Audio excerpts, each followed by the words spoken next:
စီချင်လို့နက်ပြည်တင်လို့ရှိရင်ညင်းနေထင်ပြီးခုံချတဲ့အဖွဲကတက်တက်ရှိတယ်ဆိုတာငယ်တွေကကြားဘူးလေကွာအဲ့ဒီစကားပုံကအခုမှလက်တွေ့မှန်တာကျမကလေးတွေကိုလေစရင်လုံးမလားတန်ရှင်းလုံးမလားလို့မေးလို့ရှိရင်သူတို့ကလေ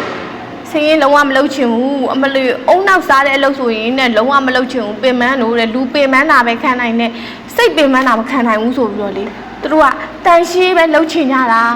တကယ်တော့လေကိုယ်အုံနောက်ဆိုတဲ့အမျိုးကအမြဲတမ်းသွေးနေမှထက်တာလေ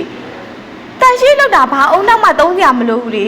အဲ့လိုမျိုးကလေးတွေကျမပိုင်ဆိုင်ထားရတာပါကျမကလည်းမရမကောက်ဘူးနင်တို့စီးရင်လောက်ကမယ်ဆိုလို့မလုံနိုင်ဘူးဆိုထွက်ဘာကြောင့်လဲဆိုတော့သူတို့ pressure လေးပေးလိုက်တော့မှသူတို့ကမရရအောင်လောက်ကမယ်ဆိုတဲ့စိတ်ကလေးရှိလာတဲ့အချိန်ကျတော့မှသူတို့ရဲ့ကိုယ်ရည်ကိုယ်သေးတွေကလူဆိုတဲ့အမျိုးကဂျင်းနဲ့ကြက်ထဲရောက်လာပြီဆိုလို့ရှိရင်ဟာသူတို့ရဲ့ကိုယ်ရည်ကိုယ်သေးတွေကိုကိုယ်စွမ်းညံစွမ်းရှိတဲ့၍